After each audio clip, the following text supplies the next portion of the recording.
Well, finally today, let's turn to Luke Tryl, who's the director of More in Common. And they've been doing some really interesting focus groups, some research into what the country thinks about what will happen and what should happen, perhaps, over the next few months. Luke, thank you so much for joining us this morning on The Briefing. First of all, is the British public receptive to a Liz Truss premiership?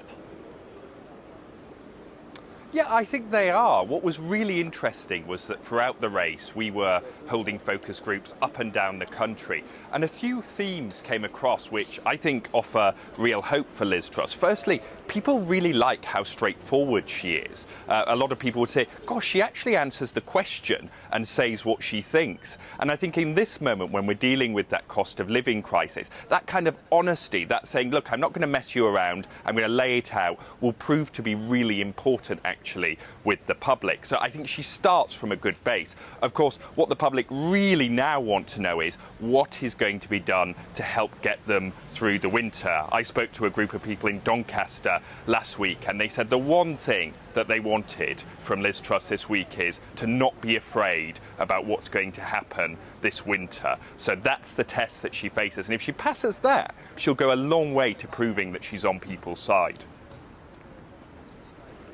There's a bit of received wisdom in Westminster. Perhaps it's not wisdom at all. Perhaps it's terrible, terrible bias against the prospects of Liz Truss. They seem to be terribly mocking of her. The video, of course, of her 2014 speech at Conservative Party conference talking about cheese imports has been doing the rounds. And many columnists across the country, at least across our media, seem to be putting her at very low estimations. I wonder, is that the same as the view of people in the real country?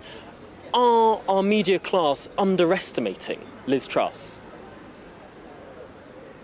I think they might well be. I think what you see from a lot of these commentators is that their sort of ideal Prime Minister is a sort of Tony Blair 2.0. You know, they want that slick, they want that polish. You know, it's why a lot of them preferred Rishi during the leadership contest. But that isn't what the public are looking for. And I think this is really important. The public actually really liked it when Liz gave that line when she said, I'm not the slickest candidate, because they're not looking for someone who's going to be a great media performer, who, you know, is going to have, you know, columnists and lovies fawning over them. What they want is someone who's going to be tough on cost of living. And also, and this is just as important, it was really interesting last week talking to the group in Doncaster, is going to carry on being tough on Putin. And I think on those two things, Liz at the moment is ticking the box.